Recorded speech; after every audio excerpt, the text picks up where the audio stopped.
औज़ुबिल्लाहिमिनश्शैतानिर्रजीम बिस्मिल्लाहिर्रहमानिर्रहीम अस्सलाम वालेकुम। क्लास 9 चैप्टर नंबर 3 का आज हमारा सेकंड टॉपिक है शील्डिंग इफ़ेक्ट। क्योंकि हम खसूसियात की पीरियोडिसिटी के बारे में पढ़ रहे हैं, तो कल हमने जो है वो एटॉमिक रेडियस के बारे में पढ़ा था कि किस तरह जो है वो एटॉमिक रेडियस होता क्या है, और किसी भी पीरियोडिक टेबल में पीरियड में या ग्रुप में दाएं से बाएं जानिब जाते हुए या ऊपर से नीचे आते हुए एटॉमिक रेडियस किस तरह जो है वो कम होता है और किस तरह ज़्यादा होता है। तो सबसे पहले हम शील्डिंग इफेक्ट की डेफिनेशन को देखते हैं। ये सामने मैंने आपके एटम की एक साथ छोटी सी बनाई है।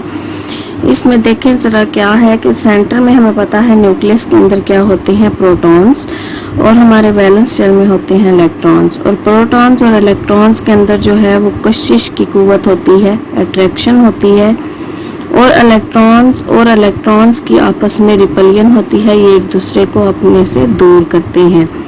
तो शील्डिंग इफेक्ट क्या होता है कि अंदरूनी शेल्स की वजह से वैलेंस शेल पर न्यूक्लियस की अट्रैक्शन कम होना।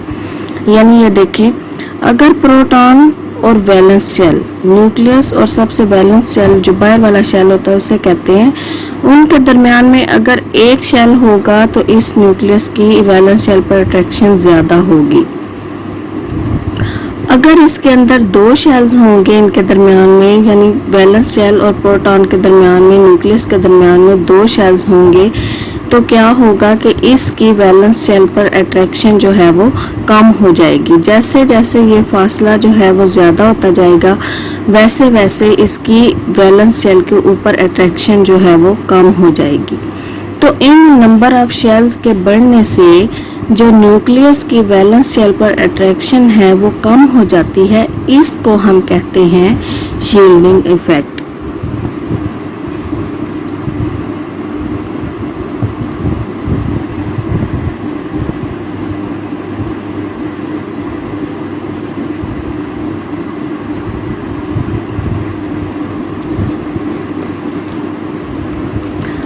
अब हमने देखना है कि पीरियड में या ग्रुप में किस तरह जो है वो शील्डिंग इफेक्ट कम होता है या ज़्यादा होता है। तो पीरियड में हमने पढ़ा था कि इसका एटॉमिक साइज जो है वो किसी भी एलिमेंट का वो वक्त जो बाएं से दाएं जानिब जाते हुए कम होता है। तो कम होने की वजह से प्रोटॉन की अट्रैक्शन ज़्यादा होती है, वैलेंस शेल के ऊपर प्रोटॉन की अट्रैक्शन कम होती है। लेकिन शील्डिंग इफेक्ट का ज़्यादातर जो है वो किस पे डिपेंड करता है, नंबर ऑफ शेल्स पे, शेल्स की तादाद पे। तो चूंकि पीरियड में जो है वो शेल्स की तादाद ना बढ़ती है ना कम होती है, सिर्फ एटॉमिक साइज जो है वो कम होता है, न्यूक्लियर चार्ज बढ़ता है। न्यूक्लियर चार्ज क्या है कि प्रोटॉन्स की तादाद बढ़ती है, एटम का साइज जो है वो कम होता है, और न्यूक्लियस की वैलेंस शेल पर अट्रैक्शन ज़्यादा होती है। लेकिन चूंकि इसके अंदर जो है वो नंबर ऑफ शेल्स यानी शेल्स की तादाद ना बढ़ती है ना कम होती है, इसलिए पीरियड में शील्डिंग इफेक्ट में कोई तब्दीली वाक़या नहीं होती। इसी तरह अगर हम ग्रुप में देखें तो ग्रुप में हमने कल भी पढ़ा था, जब हमने एटॉमिक साइज का टॉपिक पढ़ा था, तो हमने पढ़ा था कि इसमें जो है ऊपर से नीचे आते हुए इसका साइज बढ़ता है एटम का। क्यों बढ़ता है? क्योंकि इसके अंदर इलेक्ट्रॉन्स की तादाद बढ़ती है, और इलेक्ट्रॉन्स की तादाद बढ़ने से शेल्स की तादाद भी बढ़ती है।